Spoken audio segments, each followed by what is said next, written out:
السلام علیکم۔ اس وقت سیلاب سے پورے پاکستان میں بہت ہی مشکل صورتحال ہے۔ خاص طور پر اگر ذکر کریں، بلوچستان تقریباً پورا ڈوبا ہوا ہے، سندھ کے بیشتر علاقے پانی میں ڈوبے ہوئے ہیں۔ ساؤتھ پنجاب کے اندر آ جائیں تو تونسا، راجن پور، ڈی جی خان اور بیشتر ایسے علاقے جو ایڈجوائننگ ایریاز ہیں ان میں اتنا زیادہ پانی ہے کہ سوکھی جگہ کا ملنا محال ہے۔ تو ایک چیلنج ہے، اور چیلنج انسانی جانوں کو بچانے کا ہے۔ بیشتر علاقے ایسے ہیں جہاں پر جو گھر کے اندر مال مویشی لوگوں نے پالا ہوتا ہے، کسی کے پاس ایک بھینس ہے، کوئی 2 بکریاں ہیں، کسی کے پاس چھوٹا سا رقبہ ہے، تھوڑی بہت جو وہاں اناج اگتا ہے، سبزی اگتی ہے، اسی کے اوپر یا دودھ بیچ کے اسی کے اوپر ان کا گزر بسر ہوتا ہے۔ تو ان کے پاس ذریعہ معاش بھی نہیں رہا، اور کچے گھر تھے جو پانی کے 4-4 6-6 فٹ 8-8 فٹ پانی ہے بیشتر علاقوں کے اندر، اس کے اندر وہ گھر بھی نہیں رہے۔ تو گھر بھی گیا، مال مویشی بھی گیا، اور جان بچانے کے ڈالے پڑ گئے ہیں۔ تو ان کو زندگیاں بچانا اس وقت ایک المیہ والی کیفیت ہے، اور مجھے ایک دکھ ہوا ہے دیکھ کے اوپر پاکستان کی جو پولیٹیکل لیڈرشپ ہے اس کے اندر اس سنجیدگی کا اظہار نہیں ہو رہا کہ جو چیلنج ہے اس کو سامنے رکھتے ہوئے جس طرح کی حکمت عملی آنی چاہیے تھی، اس کی بجائے صرف ایک دوسرے کو چھوٹا دکھانے کی دوڑ لگی ہوئی ہے کہ میری حکومت کیوں گئی، میری حکومت کیسے بنے گی، اور وہ جو بیٹھے ہوئے ہیں وہ کہتے ہیں یہ جھوٹا تھا، وہ کہتے ہیں یہ جھوٹا تھا۔ اس سے ذرا آگے نکل کر کچھ عرصے کے لیے پاکستان اور پاکستانی عوام کے اوپر توجہ کر لیں۔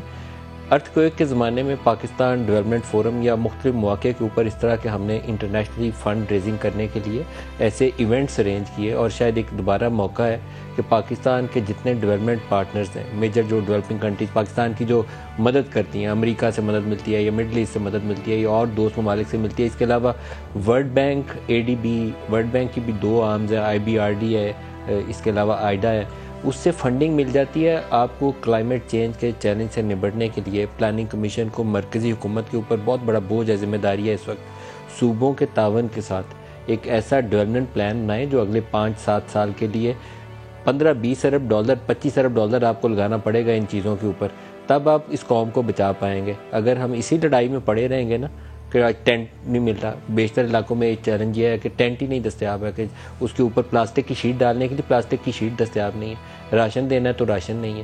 آپ کو اس کے لیے اسٹریٹجی بنانی پڑے گی، اور اسٹریٹجی 5-10 سال کے اوپر محیط ہوگی۔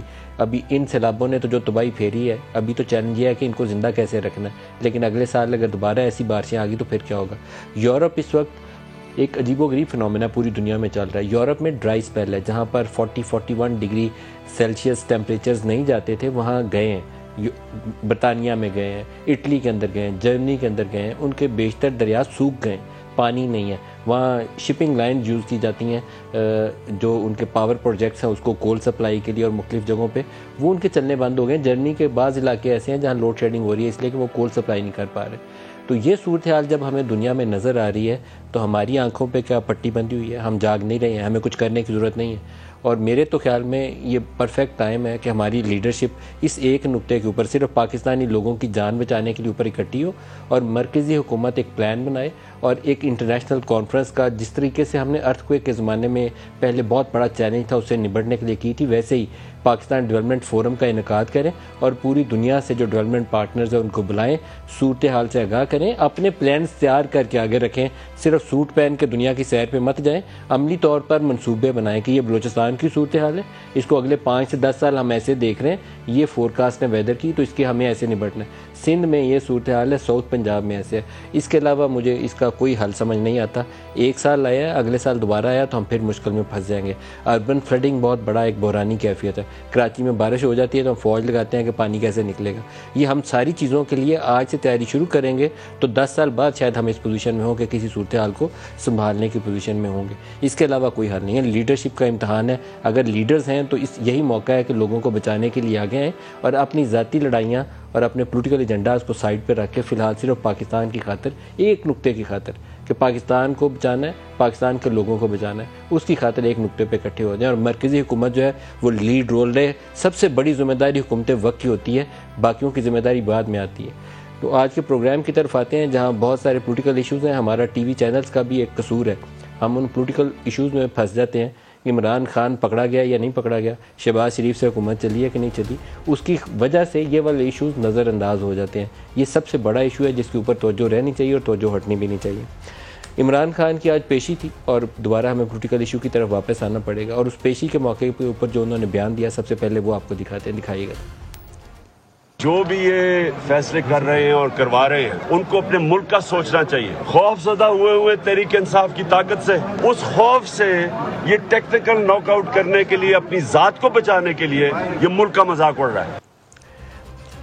نااہلی ایک بہت بڑا ایشو ہے جس سے ایک سیاستدان کا پورا کیریئر ختم ہو جاتا ہے. تو عمران کے اوپر کنٹیمپٹ پروسیڈنگ بھی ہیں ہائی کورٹ کے سامنے، اور یہ وہ اینٹی ٹیررزم ایکٹ کے تحت جس میں آپ نے پبلک سرونٹس کو کام کرنے سے روکا تھا، وہ والا کیس تھا جس میں آج ان کی پیشی تھی. ضمانت ان کو مل گئی، عبوری ضمانت مل گئی.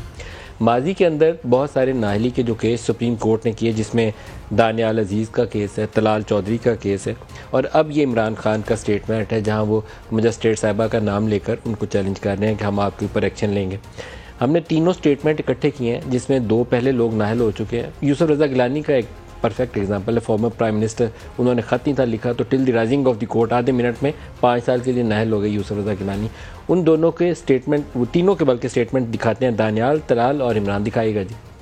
لائے عمل یہ نظر آتا ہے کہ جہانگیر ترین کو قربان کر کے انصاف کا دکھاوا پیش کر کے عمران خان اور پی ٹی آئی کو بچانا مقصود تھا. یہ عین اسکرپٹ کے مطابق ہے. میاں صاحب، یہ ہے عوامی عدالت، یہ نہیں مانتی. ایک دور وہ تھا جب کعبے میں بت بنے ہوئے تھے. آج عدالت جو سب سے بڑی اونچی ادارہ ہے، وہاں بھی پی سی او کے بت بنے ہوئے ہیں. میاں نواز شریف، ان کو نکالو، اس کو عدالت سے نکال کر باہر کرو. یہ انصاف نہیں دیں گے. میجسٹریٹ صاحبہ زیبا، آپ بھی تیار ہو جائیں، آپ کے اوپر بھی ہم ایکشن لیں گے. آپ سب کو شرم آنی چاہیے. اس خاتون کے اوپر کیس جو میجسٹریٹ جس نے ریمانڈ دے دی، اس کو پتا تھا کہ ظلم ہوا اس کے اوپر، پھر اس کے باوجود اس نے اس کو بیل نہیں دی. یہ وہ صورتحال ہے جو ہمارے سامنے ہے. اور کیا کسی بڑی جماعت کے سربراہ کو اس راستے سے، سیاست سے نکالا جانا چاہیے؟ میری رائے اس کے مخالف ہے، اور میں ہر دفعہ اس کا اظہار بھی کرتا ہوں کہ میرے خیال میں کسی بھی پولیٹیکل لیڈر کو یا پولیٹیکل ورکر کو اس طریقے سے سیاست سے دور نہیں کرنا چاہیے. اس کو یا تو ووٹ کی طاقت سے جیتنا چاہیے یا ہارنا چاہیے، یا اگر اس کے اوپر کرپشن بھی وہ جو واضح طریقے سے نظر آتی ہو، وہ نہیں جو پچھلے 4 سال میں پی ٹی آئی کے دور میں احتساب کے نام کے اوپر پاکستان میں ظلم ہوتا رہا، ویسا نہیں. ثبوت ہو تو ثبوت کے ساتھ پکڑیں، پھر بندہ چھوٹنا نہیں چاہیے، پھر اس کے ساتھ سزا ہونی چاہیے. لیکن ثبوت وہ ہونے چاہیے جو ٹرانسپیرنٹلی قابل قبول ہوں. وہ 10,000 اکاؤنٹ ریسیویبل کے اوپر لائف ٹائم ڈسکوالیفیکیشن نہیں ہونی چاہیے. جو آج پروگرام میں شرکا ہے، عمران شفیق صاحب ہیں، فارمر پروسیکیوٹر نیب ہیں ہمارے ساتھ. اس کے علاوہ خالد رانجھا صاحب ہمارے ساتھ ہیں، سابق وزیر قانون ہیں. دونوں کو خوش آمدید کہتا ہوں. رانجھا صاحب، آپ سے آغاز کروں گا. کنٹیمپٹ عمران کے اوپر چل رہی ہے. ماضی کے بھی میں نے دانیال اور طلال کا سنایا، یوسف رضا گیلانی کی مثال ہے. کیا طریقہ کار ہونا چاہیے؟ گزارش ہے جی، جو کنٹیمپٹ ہے عمران خان کی وہ تھوڑی سی مختلف ہے دانیال عزیز سے، کیونکہ یہ کنٹیمپٹ ہے لوور کورٹ کی. لوور کورٹ کی کنٹیمپٹ کا ایک پروسیجر ہے، اور ہم سب پروسیجر کے تابع ہوتے ہیں، اس لیے کہ پروسیجر میں ہی انصاف ملتا ہے. اور جہاں تک ہے لوور کورٹ کی کنٹیمپٹ، ہائی کورٹ کو یا سپریم کورٹ کو ڈائریکٹ اختیار سماعت نہیں ہے. اس نے براستہ ریفرنس آنا ہوتا ہے جو کہ متعلقہ عدالت یا میجسٹریٹ بھیجتا ہے چیف جسٹس کو، وہ ریفر کرتے ہیں رجسٹرار کو، اور پھر وہ فائل بنتی ہے اور اس پہ سماعت ہوتی ہے. تو یہ کہہ دینا کہ ہوا نہیں بھیجا، میں سمجھتا ہوں پھر یہ ایک اچھا رویہ نہیں ہے. جو بھی کرنا ہے آپ نے قانون، قاعدے اور اصولوں کے مطابق کریں. اور اس لیے ہم کہہ رہے ہیں کہ یہ جو پروسیڈنگ اب ہو رہی ہے، اس کا مقصد پہلے طے شدہ ہے اور اب اس کو چلا رہے ہیں، اور لہٰذا یہ قابل قبول نہیں ہوگا. اس کو اگر آپ کی وسعت پہ کہنا چاہوں گا کہ کیا حرج تھا اگر یہ پروسیجر اڈاپٹ ہوتا، اور ہائی کورٹ کو بذات خود اختیار سماعت نہیں ہے. سپریم کورٹ کہہ چکی ہے، صرف سپریم کورٹ کو ہی آئین میں از خود نوٹس کا اختیار ہے، وہ تو لیا نہیں ہے. تو اس لیے میں بڑے ادب سے کہوں گا کہ یہ اسینشلی نہ تو یہ contempt at the face of court ہے، اور نہ ہی یہ کنٹیمپٹ ہے لوور کورٹ کی جس کا لوور کورٹ نے ریفرنس بھیجا ہو ہائی کورٹ کو. تو اس کو میں سمجھتا ہوں کہ بعد نظر یہ جو یہ نقطے وکلاء نے اٹھائے ہیں، اور اسی لیے اب کیس فکس ہے کہ جو قانونی عمران شفیق صاحب سے بھی اس پہ رائے لے لیں۔ عمران شفیق صاحب، آپ کیا کہتے ہیں؟ ملک صاحب، اس میں میری نظر میں تھوڑا سا اختلاف کروں گا۔ جو کنٹیمپٹ آف کورٹ آرڈیننس ہے 2003 کا، جس کے تحت عمران خان صاحب کو نوٹس، شو کاز نوٹس جاری کیا گیا ہے، اس کنٹیمپٹ آف کورٹ میں جو آرڈیننس ہے اس میں یہ ریفرنس نچلے جس کورٹ کی جو نچلی اگر عدالت ہے تو اس سے ریفرنس کی کوئی ضرورت وہاں منشن نہیں کی ہوئی، بلکہ اس میں نچلی عدالت کی اگر دیکھیں، یہ کرمنل کنٹیمپٹ ہے۔ کرمنل کنٹیمپٹ یہ ہے کہ آپ نے عدلیہ کو، عدالت کو اور عدالت کے ججوں کو آپ نے ان کو تصدیق کا نشانہ بنایا، ان کو تھریٹ کیا ہے، جس سے ہائی کورٹ نے اپنے آرڈر میں بھی لکھا ہے کہ پورے نظام انصاف سے لوگوں کا اعتماد بھی مجروح ہوا ہے، اور اس کے نتیجے میں اعتماد کے مجروح ہونے کے ساتھ ساتھ عدالت کو تھریٹ اور ہراساں بھی کیا گیا ہے۔ تو اور یہ کیس بھی پینڈنگ کیس تھا، تو اس لیے ہائی کورٹ میری نظر میں کنٹیمپٹ آف کورٹ آرڈیننس 2003 کے روح سے ہائی کورٹ ہی اس کا مجاز فورم ہے کہ اگر کسی نچلی عدالت کی بھی اگر کنٹیمپٹ ہوئی ہے اور اس کے بارے میں اور وائڈ اسپریڈ ہے جس کا نوٹس لیا جانا چاہیے تھا، تو جو عدالت نے، ہائی کورٹ نے لیا ہے، یہ کوئی سو موٹو نوٹس نہیں ہے انڈر آرٹیکل 199 کا جو ہائی کورٹ کی جورسڈکشن ہے، یہ بیسیکلی کنٹیمپٹ ہے عدالت کی، اور عدالت ہائی کورٹ ہی اپنی ماتحت عدالتوں کی محافظ بھی ہے، ان پر نگران بھی ہے، اور ان کے حوالے سے کسی قسم کے ایکشن کرنے کا مجاز بھی ہے۔ اسلام آباد جو ہائی کورٹ کے تینوں ججوں نے جو آرڈر پاس کیا ہے وہ ان چیزوں کو مکمل طور پر ریفلیکٹ کرتا ہے۔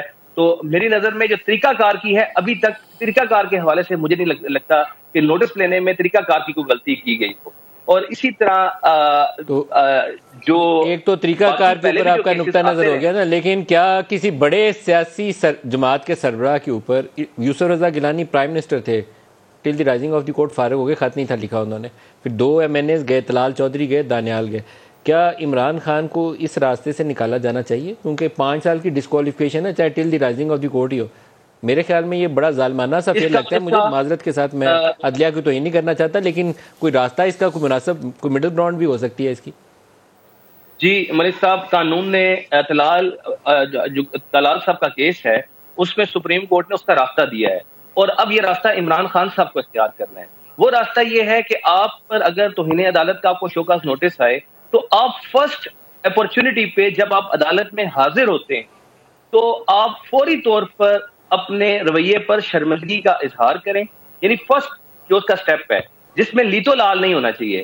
وہ قانون یہ کہتا ہے کہ بالکل انکنڈیشنل اپالوجی ٹینڈر کریں، پہلی ہی جو آپ کی آمد ہے عدالت میں نوٹس کے بعد اس میں وہ نظر آنی چاہیے، اور اس کے بعد آپ اپنے ریمارکس میں جس انداز میں آپ اس کو جسٹیفائی کسی طریقے سے کرنے کی کوشش نہ کریں۔ اور اس قانون میں طلال والے جو کیس ہے اس میں سپریم کورٹ نے یہاں تک یہ کہا کہ ہمیں یہ نظر آنا چاہیے کہ یہ ہاف ہارٹیڈ نہیں ہے، یہ دل سے ایک نیتاً بونا فائڈلی جو ہے وہ ایک بندہ اپنی جو معافی ہے وہ عدالت سے مانگ رہا ہے، اور اس کا یہ احساس نظر آنا چاہیے۔ یہ الفاظ ہے جن کا میں اردو ترجمہ کر کے آپ کو بتا رہا ہوں، یہ احساس نظر آنا چاہیے عدالت کو، یہ محسوس ہونا چاہیے، وہ شخص اپنی معافی سے یہ محسوس کروائے کہ میں جو ہے یہ مجھ سے جو کام ہوا ہے اس پر مجھے ندامت ہے، شرمندگی ہے، اور میں عدالت کا وقت ضائع نہیں کرنا چاہتا، میں اس چیز کو مانگتا ہوں۔ یہ پہلا کام ہے جو عمران خان صاحب کو کرنا ہوگا۔ دوسری بات ہے عدالت یقیناً، لیکن معافی مانگنے کے بعد بھی ثوابدید عدالت کی ہے، معافی مانگنے کے بعد بھی ثوابدید عدالت کی ہے کہ وہ قبول کرتے کہ نہیں۔ میں آپ کو وہ جج زیبا کا بیان جو عمران نے بیان دیا وہ بھی ایک دفعہ سن لیں کہ انہوں نے کہا کیا تھا، دکھائیے گا دوبارہ۔ مجسٹریٹ صاحبہ زیبا، آپ بھی تیار ہو جائیں، آپ کے اوپر بھی ہم ایکشن لیں گے، آپ سب کو شرم آنی چاہیے۔ اس خاتون کے اوپر کیس جو مجسٹریٹ جس نے ریمانڈ دے دی، اس کو پتا تھا کہ ظلم ہوا، اس کے اوپر پتا تھا، پھر اس کے باوجود اس نے اس کو بیل نہیں دی۔ مجسٹریٹ زیبا، جب آپ کے سامنے ایک آدمی آیا اور تشدد پولیس کر چکی تھی اس پہ، کیا آپ کو واپس پولیس کے پاس اس کو بھیجنا چاہیے تھا؟ آپ کو تفتیش نہیں کرنی چاہیے تھی؟ اور پھر کہتے ہیں جی کسی کو توہین ہو گئی۔ یہ آپ جو اتنا بڑا رتبہ ہے جج کا، اس سے آپ انصاف نہیں کر رہے۔ خاتون میجسٹریٹ چیک بھی نہیں کیا کہ اس کے اوپر تشدد ہوا ہے۔ ان کے غلط کام کرنے کے لیے ہم کہہ رہے ہیں قانونی کارروائی کریں گے، اور وہ اوپر سے دہشت گردی کا پرچہ کروا دیتے ہیں میرے اوپر. یہ صورتحال جو عمران کے ابھی کے بیانات کی ہے یہ بھی پہلی دفعہ نہیں ہے. عمران خان پچھلے کئی سالوں سے دھرنے کے دنوں سے اسی لب و لہجے میں کوشش کروں گا پروگرام میں آگے چل کے وہ بھی آپ کو سناؤں, کئی سالوں سے وہ اسی لب و لہجے میں او اے آئی جی, او اے پرائم منسٹر, او اے نواز شریف, یہ ان کا مولا جٹ والا سٹائل ہے. اور ایک کیس جو اینٹی ٹیررزم والا جس میں آج ان کی بیل ہوئی, اینٹی ٹیررزم اب انہوں نے کوئی دہشت گردی یا کوئی بم نہیں چلایا ہے, لیکن اسی اینٹی ٹیررزم ایکٹ کی کلاس 6 میں اس کی سب کلاس ایم ہے, جہاں آپ پبلک سرونٹ کو انٹیمیڈیٹ کرتے ہیں, کام کرنے سے رکاوٹ بنتے ہیں, تو وہاں پر وہ کلاس کا اطلاق ہوتا ہے. اب وہ اینٹی ٹیررزم ایکٹ میں ہی کور ہے. یہاں خالد رانجھا صاحب دوبارہ آپ کی طرف آؤں گا. اب اگر آپ کسی آئی جی کو للکاریں یا مجسٹریٹ صاحبہ کو للکاریں تو پھر وہاں لا جو ہے وہ اینٹی ٹیررزم ایکٹ کی 6M کلاس ہے جس کے اوپر انہوں نے پرچہ کاٹا ہے. اب اینٹی ٹیررزم کہیں عمران نے بم نہیں چلایا لیکن وہ لا کے اندر وہیں پہ کورڈ ہے. اب کیا کریں اس کا؟ گزارش ہے جہاں تک اینٹی ٹیررزم ایکٹ ہے اس کی اسپرٹ بھی دیکھیں. آپ نے شٹ ڈاؤن کرنے کو بھی ATE لگایا ہوا ہے, آپ نے گملے ٹوٹنے بھی ATE لگایا ہوا ہے, اور اگر اس نے اونچا بولا ہے کسی افسر کو تو اس کو بھی آپ نے ATA کہہ دیا ہے. کیا یہ اسپرٹ ہے اینٹی ٹیررزم کوڈ کی؟ خدا رہا کچھ تو خیال رکھیں آپ. اور یہ پھر تو سر لا امینڈ ہونا چاہیے نا, پہلے تو آپ کو پھر لا امینڈ کرنا پڑے گا. لا میں نہیں, لا کی انڈرسٹینڈنگ میں فرق ہونا چاہیے. لا کی اگر کہ میں کسی مداخلت کر رہا ہوں تو مداخلت مجھے شو تو کریں. اگر میں نے اپنے کوٹھے پہ کھڑے ہو کے نعرہ مار دیا ہے تو آپ مجھ پہ ATA لگا دیں گے. ATA ایکٹ جو ہے it is for anti terrorism, اس کو ڈیفائن کیا گیا ہے کہ کون سی ہوتی ہے. اور یہ کہہ دینا کہ ہاں جی چونکہ ان الفاظ میں اس کا فعل آ جاتا ہے لہذا ہم اس کو اطلاق کریں گے, یہ ایسے ہی جیسے جب 2002 میں اسٹرائک ہوئی راولپنڈی میں تو تاجروں نے شرٹ نیچے کر دیے, آپ نے ATA لگا دی. تو یہ مداخلت ہے کار سرکار میں. تو اس کو میں سمجھتا ہوں کہ اس کو ہمیں ایز کھیل نہیں سمجھنا چاہیے. عدالتوں نے کئی دفعہ ڈیفائن کیا ٹیررزم کیا ہے. پہلے ٹیررزم کو ڈیفائن کر لو, اور ٹیررزم جو ہے لفظی نہیں ہے. Terrorism is for terrorist. کیا آپ سابق وزیر اعظم کو ٹیررسٹ سمجھتے ہیں؟ میں نہیں کہتا وہ لا سے ابو ہے, لیکن یہ جو ہمارے پولیس اہلکار ہے اس کو بھی تو خیال کرنا چاہیے. اور دوسری بات یہ ہے کہ کوئی بات آپ کریں, اچھی بات کریں, بدنیتی سے تو وہ اچھی نہیں ہوتی. جو باعث ہے یہ لا کے اوپر غور کرنے کی ضرورت ہے, کیونکہ عمران خان کے اوپر جب وہ کہا جائے نا کہ اینٹی ٹیررزم لگ گیا تو لگتا یہ ہے کہ کوئی عمران خان نے کوئی بم چلا دیا, لیکن یہاں پر اس لا کے اندر کلاس 6M میں دوبارہ دہرا رہا ہوں, اس کے اندر یہ کور ہے کہ آپ انٹیمیڈیٹ کرتے ہیں کسی گورنمنٹ پبلک سرونٹ کو, تو وہاں پہ وہ یہ لا لگتا ہے. اس لا کو درست کرنے کی ضرورت ہے, اس کی وضاحت آنی چاہیے. لیکن عمران خان کے بیانات وہ آپ کو سنانا چاہتا ہوں جو لب و لہجہ مناسب نہیں رہتا. Being a former prime minister ان کے لب و لہجے میں آنی چاہیے. میں وہ آپ کو بیانات سنواتا ہوں, دکھائیے گا. اگر کسی پولیس والے نے کسی بھی طریقے انصاف اور ہمارے لوگوں کو جو اسلام آباد جا رہے ہوں گے کسی کے اوپر ہاتھ اٹھایا اور جب گولی چلائی, میں اپنے ہاتھ سے تمہیں پھانسی دوں گا.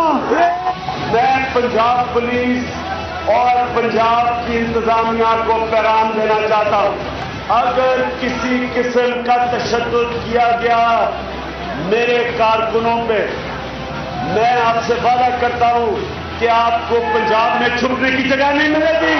آئی جی طاہر عالم تمہیں میں نے چھوڑنا نہیں ہے. مشتاق سکیرا تمہیں بھی میں جیل کے اندر ڈلوائیں گے. سہیل تاجک CCPO فیصل آباد, تمہارے میں اور گلو بٹ میں کوئی فرق نہیں ہے, تمہیں بھی جیل میں ہم پہنچائیں گے. وکاس ناظر گجرانوالہ کا CCPO, وکاس کان کھل کے سن لو, تمہارا بھی ٹائم ختم ہو گیا, شریفوں کا بھی ٹائم ختم ہو گیا. اور ہمایوں تاڑڑ CCPO راولپنڈی, تمہارا مستقبل اندھیرے میں برا ہوگا تمہارے سے. آئی جی اسلام آباد, آئی جی تم اور DIG تمہیں تو ہم نے نہیں چھوڑنا, تمہارے اوپر کیس کرنا ہم نے. اب یہ لب و لہجہ ہے عمران شفیق صاحب یہ قابل ستائش تو نہیں ہو سکتا. Being a former prime minister اب تو ان کے لہجے میں تھوڑی سی شائستگی آنی چاہیے تھی, لیکن وہ ناپید ہے. 2014 کے دھرنے میں کنٹینر پہ جو کچھ بولتے تھے اب بھی ویسے ہی بولتے ہیں. OAIG چھوڑنا نہیں ہے. آپ بتائیے. دیکھیے ملک صاحب, اس میں بڑی امپورٹنٹ بات یہ ہے کہ میری نظر میں 788 کا جو دہشت گردی کا پرچہ دیا گیا بہرحال اس کے اخلاق نہیں ہوتا. سپریم کورٹ کی ایک 5 رکنی بینچ کی آصف سعید کوسا صاحب کی ایک ججمنٹ ہے جس کو انہوں نے, پہلے وہ ہائی کورٹ کے جج تھے, اس دوران بھی انہوں نے ٹیررزم کو ڈیفائن کیا, اور ٹیررزم کو انہوں نے پوری دنیا کے قانون کا جائزہ لینے کے بعد یہ بتایا کہ ٹیررزم یہ نہیں ہے کہ آپ ان معاملات پر آپ ٹیررزم کی دفعہ لگا دیں. 6M کے ساتھ اس کے اوپر ایک اور پروویژن ہے جہاں سے اس دفعہ 6 شروع ہوتی ہے, وہاں اس کے لیے پرپز اور ڈیزائن کا لفظ استعمال کیا گیا ہے. تو یہ جو پرپز اور ڈیزائن ہے یہ ایک براڈر کیٹیگری ہے, اور جس کے ذریعے جو ہے سوسائٹی کے ایک طبقے میں یا سوسائٹی پوری میں آپ ایک خوف اور کی فضا قائم کرنا چاہتے ہو. تو آپ نے جتنے بھی یہ بیانات ابھی سنائے ہیں یقیناً یہ اخلاقی طور پر غلط ہو سکتے ہیں.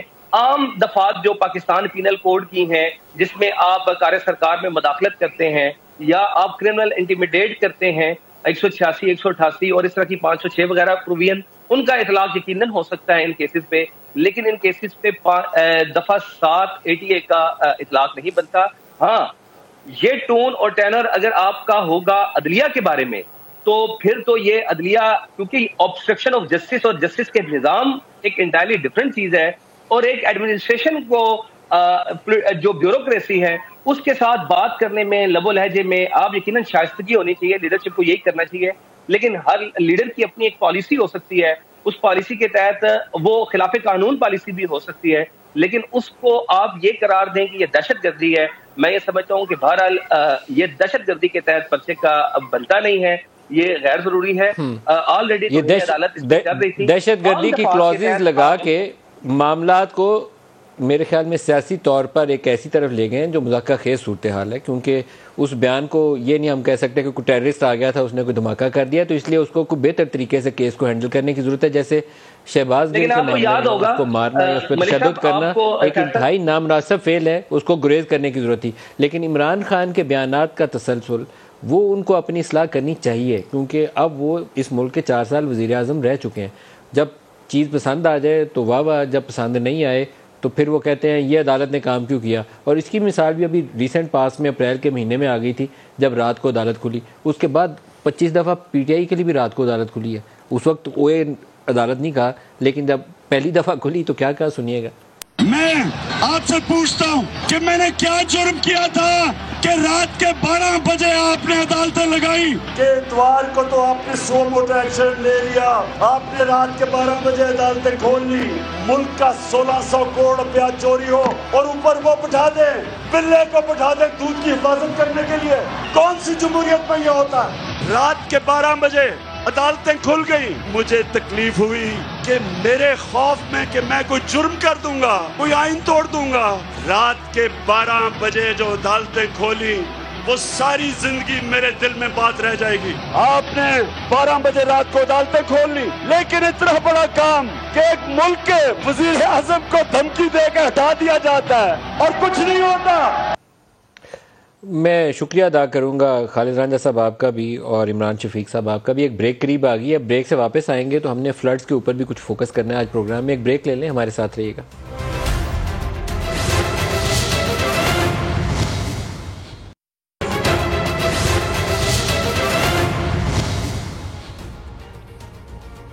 اقتصادی میدان سے 2 خبریں. ایک تو گزشتہ روز قطر کے وزٹ کے بعد آئی تھی کہ $3 بلین وہ انویسٹ کریں گے پاکستان میں. مختلف شعبوں میں ہو سکتا ہے کہ وہ مختلف ہمارے جو پبلک سیکٹر کی اینٹیز ہیں اس کی وہ شیئرز ایکوائر کر لیں.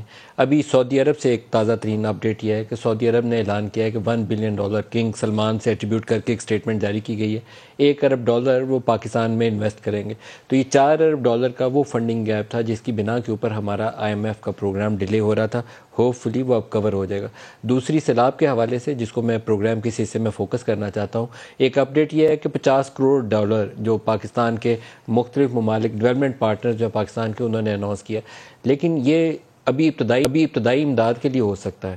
آپ کو ایک لانگ ٹرم پلان بنانا پڑے گا, کوئی 10 سالہ منصوبہ, 5 سالہ منصوبہ, جس میں 20-25 ارب ڈالر کے منصوبے لے کر آپ جائیے انٹرنیشنل کمیونٹی کے پاس, ورلڈ بینک کے پاس جائیے, ADB کے پاس جائیے, اور فنڈنگ کے لیے باقاعدہ اپنے پلانز وہاں سامنے رکھیے کہ ہمیں بلوچستان میں یہ صورتحال کا سامنا. کلائمیٹ چینج ایک گلوبل فینومینا ہے جس کو پوری دنیا انڈرسٹینڈ کرتی ہے, لیکن ہم نے اس سے بچنے کے لیے اور اس سے راہ نکالنے کے لیے, اپنے لوگوں کو بچانے کے لیے کوئی کام نہیں کیا.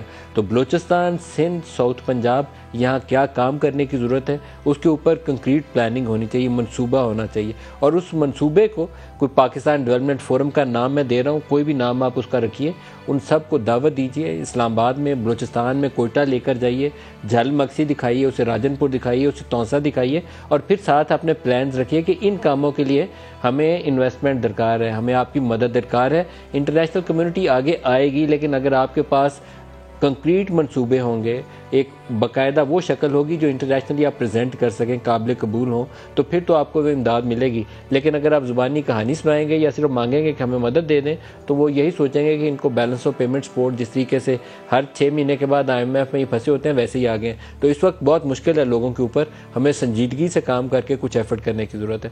بریک لے لیں, ہمارے ساتھ رہیے گا.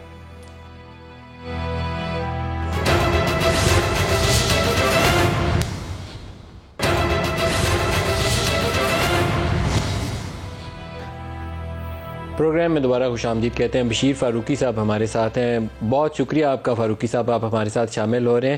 کیا صورتحال ہے جن علاقوں کو آپ نے دیکھا جو سیلاب میں ڈوبے ہوئے؟ بسم اللہ الرحمن الرحیم. سب کے وہ اس بات کا ادراک ہے کہ اس وقت جو پاکستان پر حالات ہیں, اور یقیناً کہنے والے کہتے ہیں کہ 500% زیادہ بارش ہوئی ہے, اور اس وقت 3 صوبے بالخصوص بلوچستان اور سندھ تو بری طرح متاثر ہو چکے ہیں. 90% تو سندھ کی فصلیں تباہ ہو چکی ہیں, اور اگر ہم پورے پاکستان میں 3 صوبوں کی بات کریں تو لاکھوں گھر بھی پامال ہو چکے ہیں, اور 903 امواتیں ہو چکی ہیں. تو ملک صاحب, ایک تو یہ کہ اس وقت جو بھیانک کیفیات ہیں وہ تو اپنی جگہ صحیح, لیکن اس کے بعد جو 90% فصلیں تباہ ہو چکی ہیں, تو اتنا زیادہ نقصان, اتنے مویشی دنیا سے چلے گئے, تو اس کے بعد جو حالات ہوں گے اس کے لیے اللہ سے بڑی مدد مانگنی چاہیے کہ اب آگے ہونے والا کیا ہے, اللہ تعالیٰ ہی خیر کرے. آپ تو کھانا پہنچاتے ہیں جن لوگوں کو جو ضرورت مند ہیں, لنگر خانے آپ چلاتے ہیں, تو ابھی تو سکیل بہت بڑا ہے. سیلانی ٹرسٹ کہاں تک پہنچ پایا؟ دیکھیں, اس میں تو کوئی شک نہیں کہ اللہ کا یہ فضل ہے, اور یہ وثوق سے کہہ سکتا ہوں کہ پاکستان میں پاک فوج اور ریاست کے مختلف اداروں کے بعد اگر سب سے بڑا کام اس وقت کوئی کر رہا ہے تو سیلانی کر رہا ہے. کہ ہم الحمدللہ صرف سندھ کو دیکھیں تو 50 شہروں تک ہمارا کام جو ہے بڑھ چکا ہے, اور کم و بیش ہم حیدرآباد سے لے کے سکھر تک 50 چھوٹے بڑے علاقوں میں 50,000 سے 55,000 آدمی کو کھانا پہنچا رہے ہیں پکا کر الحمدللہ. اس کے علاوہ جو بقیہ چیزیں, دودھ, وہ پانی ہے, کیک ہے, بچوں کی اشیاء ہیں, وہ اپنی جگہ الگ ہے. اس طرح ہم بلوچستان کو دیکھیں تو اللہ کے فضل و کرم سے بلوچستان میں ہم لوگ یہاں سے اتھل سے, بیلا سے شروع ہوتے ہیں, اور پھر کوئٹہ کے بعد پھر چاگی تک جو علاقے آتے ہیں, تو اس میں بہت بڑی تعداد میں ہم کھانا پکا کر کھلا رہے ہیں. کیونکہ دیکھیں دائیں بائیں تو سارا پانی ہے, اور لوگ آ گئے سڑکوں پر یا سوکھے مقام پر. اب اگر ان کو کچھ راشن بھی دیا جاتا ہے تو وہ کیسے پکائیں گے؟ تو ہماری سب سے بڑی پالیسی ہے کہ ویسے بھی اللہ کا کرم ہے کہ سیلانی روزانہ 2 لاکھ افراد کی خوراک کا تو اہتمام پورے سال کر رہا ہوتا ہے. تمام لنگر خانے, تمام پناہ گاہیں, تمام بھوکا کوئی نہ سوئے گا, اس تمام سرکاری اداروں کو بھی, اور جو ہمارے بنے ہوئے. تو ہمارا تجربہ بڑا اس میں اللہ نے اچھا کر دیا ہے. ہم یہ کہہ سکتے ہیں اللہ کے فضل و کرم سے کہ پاکستان ہی نہیں بلکہ دنیا کا سب سے بڑا کچن جو ہے نا وہ سیلانی کے پاس ہے, اگر دیکھا جائے تو. اس طرح تو ماشاءاللہ ہم نے کھانے پر بہت زیادہ دھیان دیا ہے. اب ہم جو ہے کل سے جو ہے ماشاءاللہ بچوں کے دودھ پر جا رہے ہیں, کھجوروں پر جا رہے ہیں, اور لیکٹوجن کی طرح شاشے جو ہوتے ہیں بچوں کو, اس کے لیے بھی ہم جا رہے ہیں تاکہ لوگوں کو, بچوں کے لیے, کیونکہ بچہ کھانا تو نہیں کھا سکتا, تو اس لیے ہم نے یہ بھی سوچ لیا ہے کل سے ہم اس پر بھی جا رہے ہیں. اور آج ماشاءاللہ پاک فوج سے ہماری بات ہوئی. پاک فوج ہمیں پورا فائدہ پہنچا رہی ہے کہ وہ مقامات جہاں تک کوئی نہیں پہنچا سوائے فوج پہنچ سکتی ہے. نہ کشتی ہمارے پاس ہیں, ہیلی کاپٹر ہمارے پاس ہیں. تو الحمدللہ فوج نے, ایک اپیل کروں گا سب دیکھنے والوں سے کہ وہ جن کو بشیر فاروقی صاحب پہ بھروسہ ہے وہ بشیر فاروقی صاحب کے ادارے سیلانی ٹرسٹ کے ذریعے ان لوگوں کی مدد کریں. جن کو فوج پہ بھروسہ ہے وہ فوج کا اگر کوئی ڈیولپمنٹ فنڈ ہے، اس طرح کا ریلیف فنڈ ہے، اس کے ذریعے کریں. اور ایک وزیر اعظم کا ریلیف فنڈ ہے، اس میں جو دینا چاہتا ہے اس میں دیں. لیکن میری ذاتی طور پہ خواہش یہ ہوگی کہ اس موقع کے اوپر پاکستان ریلیف فنڈ بننا چاہیے، جس میں عمران خان بھی اپیل کریں، PMLN سے نواز شریف بھی اپیل کریں، فوج بھی اپیل کرے، سیلانی سے بیٹھے ہوئے ہمارے ساتھ فاروقی صاحب وہ بھی اپیل کریں، اور سینٹرل ایک ایفرٹ ہو جس میں بہت بڑے پیمانے پر لوگوں کی مدد کی جا سکے. تو کوئی پاکستان ریلیف فنڈ بننا چاہیے. سیلانی کو بھی دیں، سیلانی والے جگہ جگہ کھانا پہنچاتے ہیں. بشیر فاروقی صاحب ایک قومی اتحاد کی بھی ضرورت ہے ان لوگوں کو بچانے کے لیے. اچھا دیکھیں، ایک بات یہ بھی کہوں گا میں اس وقت آپ کے توسل سے کہ دیکھیں اناج کی ویسے ہی بہت بڑی قلت اس طرح تھی کہ بہت مہنگا اناج ہو چکا تھا. 600 روپے تک ہمارا کوکنگ آئل پہنچ چکا ہے. ہمارے یہاں کراچی میں جو پیاز ہے وہ 150 پونے 200 روپے تک کلو پہنچ چکی ہے. تو اب ریاست کو چاہیے کہ ریاست لوگوں کو اپیل کرے کہ اپنی شادی کے کھانوں کو بھی اب کم کر دیا جائے، کیونکہ یہ پاکستان پر خدا نخواستہ کوئی قحط سالی کا سامان نہ ہو. اس وقت تو لوگ سمجھ رہے ہیں کہ صرف سیلاب زدگان متاثر ہوئے ہیں، سیلاب زدگان متاثر ہیں، اس کا انکار نہیں ہے، لیکن اگلے 2-4 مہینوں کے بعد پورا پاکستان متاثر ہو جائے گا. اس لیے ابھی سے ہمیں حفظ ما تقدم کے طور پر بہت سارے اپنے گھر کے نظام کو درست کرنا ہوگا. وہ ہم اگر پڑھتے ہیں حضرت یوسف علیہ السلام کا واقعہ کہ اگر یوسف علیہ السلام کنٹرول نہ کرتے مصر کو تو قدم قدم پر لاشیں ہوتی، مگر 7 سال تک انہوں نے کنٹرول کیا، یہاں تک کہ خود بھی ایک وقت کھانا کھاتے تھے اور عزیز مصر بھی ایک وقت کھانا کھاتا تھا، بھوکے رہتے تھے مگر ایک میت نہیں ہوئی. تو ہم وزیر اعظم پاکستان سے بھی کہیں گے اور تمام وزراء سے بھی کہیں گے، اسمبلی کے ممبران سے کہیں گے مہربانی کر کے اب تنخواہ لینا چھوڑ دیں اور پاکستان کی عوام کو بینیفٹ جو پہنچا سکتے ہیں پہنچائے، کیونکہ یہ سیلاب جو ہے 75 سال میں پاکستان کی تاریخ میں اتنا بڑا حادثہ نہیں ہوا تھا. اس اعتبار سے ہاں اب باتیں ہوئی ہوں گی لیکن اتنا بڑا حادثہ کہ اتنی بڑی فصل برباد ہو گئی، اتنے جانور چلے گئے اور اتنے لاکھوں سے بڑھ کر ایکڑ زمین غیر آباد ہو گئی اور 90% تو صرف سندھ کی فصلیں تباہ ہو گئی ہیں. تو ملک صاحب ایک پیغام آپ سب کو دیں کہ اس معاملے میں بھی احتیاط کریں. اور دوسرا یہ ہے کہ میں کہوں گا کہ ہر شخص، کیونکہ سیلانی کو تو اللہ کی عطا سے بے تحاشا فنڈ آ رہا ہے، میرے گمان سے بڑھ کر اللہ مجھے دے رہا ہے، اور میرے دل میں تمنا ہے کہ انشاءاللہ سیلانی کئی مہینے تک ان لوگوں کے مکان بنائے گا. خالی آج کھانا دے رہا ہے، کل ہم ان کے مکانات ہی بنائیں گے. یہ الگ بات ہے کہ ہم ایک ادارہ ہیں، ریاست نہیں ہے اپنے قدم پر، لیکن اس وقت پورا ملک جو ہے مل کے کام کرے. اور اگر ہو سکے تو ہر شخص کم از کم اپنے گھر سے 2 کلو چاول ہمیں دے دے تو انشاءاللہ ہم بہت سارے لوگوں کی بھوک مٹا سکتے ہیں. سر بالکل اینڈ پہ آ گئے ہیں پروگرام کے. ایک سورہ ہود کی شاید آیت ہے 44 نمبر کے اوپر، وکیلا یا اردو بلائی، لیکن آپ عالم آدمی ہیں، میں تو لا علم آدمی ہوں، کوئی ایسی دعا بتا دیں کہ کون سی پڑھی جائے یہ سیلابوں کی تباہ کاریوں سے بچنے کے لیے، کیونکہ اس کا بھی مطلب سورہ ہود کی 44ویں آیت کا کچھ ایسا ہی ہے. آپ اپنی زبانی بتا دیں. دیکھیں میں رسول اکرم صلی اللہ علیہ وسلم کی 2 حدیث پاک بیان کرتا ہوں. ایک تو میرے آقا جب بھی تکلیف ہوتے تو پڑھتے تھے یا حیو یا قیوم برحمتک استغیث. یہ ایسا وظیفہ ہے کہ ہر شخص پڑھ سکتا ہے. تو میں پورے پاکستان سے کہوں گا کہ یا حیو یا قیوم برحمتک استغیث کا ورد کریں. اور دوسرا اللہ تعالیٰ کے رسول صلی اللہ علیہ وسلم نے ایک صحابی کو دیکھا کہ وہ بار بار پڑھ رہا تھا لا الہ الا انت سبحانک انی کنت من الظالمین، لا الہ الا انت سبحانک انی کنت من الظالمین. جب آقا نے انہیں دیکھا تو سرکار نے فرمایا یہ تم وہ پڑھے ہو کہ جس سے اللہ تعالیٰ نے یونس علیہ السلام کو 3 اندھیروں سے نکالا تھا، اور اب تجھے چاہیے کہ تو اللہ سے 2 دعا مانگے گا، دعا قبول ہوگی. تو میں پاکستانیوں سے، پوری دنیا کے سننے والوں سے کہوں گا کہ کثرت کے ساتھ یا حیو یا قیوم برحمتک استغیث کا ورد کریں، اور یہ آیت کریمہ لا الہ الا انت سبحانک انی کنت من الظالمین پڑھیں، کیونکہ اس آیت کریمہ کے معنی یہ ہے کہ یا اللہ تو ہی تعریف کے لائق ہے اور سب کچھ میں ہی ظالم ہوں، یہ سب کچھ جو ہو رہا ہے میری وجہ سے ہو رہا ہے. انشاءاللہ جب بندہ عاجزی کرے گا تو راستے خود ہی کھل جائیں گے. سر 1 منٹ میں دعا بھی کر دیجیے گا، اللہ پاک پاکستان پہ رحمت فرمائے، اپنا کرم فرمائے. بسم اللہ الرحمن الرحیم، الحمدللہ رب العالمین والصلاة والسلام علی سید الانبیاء والمرسلین. یا اللہ اب ہم شب جمعہ میں سانس لے رہے ہیں، اس رات کے بارے میں تیرے پیارے حبیب کا فرمان، اس رات میں کوئی دعا رد نہیں ہوتی.